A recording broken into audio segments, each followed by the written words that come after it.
કાન તારી મોરલીએ હોઈને માને બાપ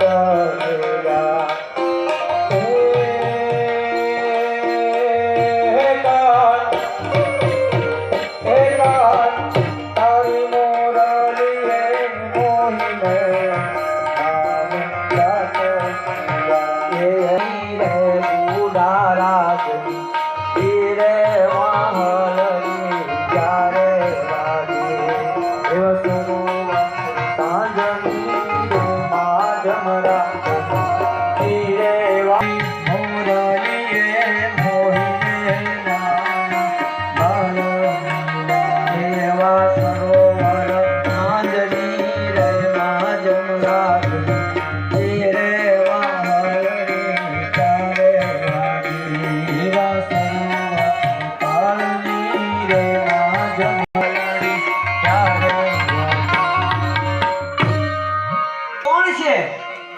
કોના દીકરા છે અને બેનો તો અકાળી ઉપર થઈ જાય અને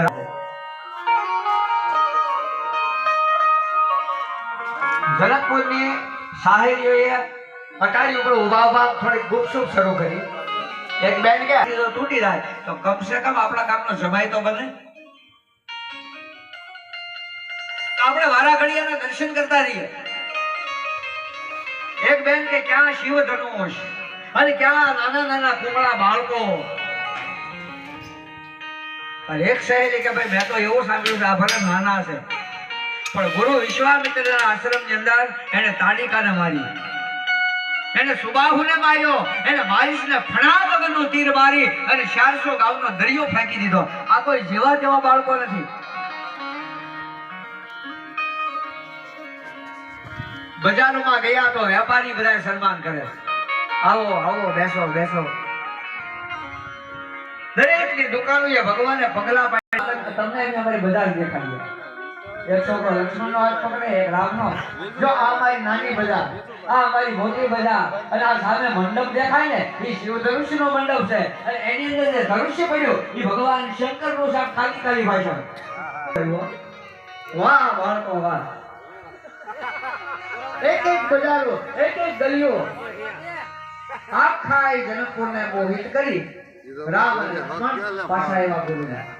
હા મહારાજ, કેમ જનકપુર કેવું લાગ્યું?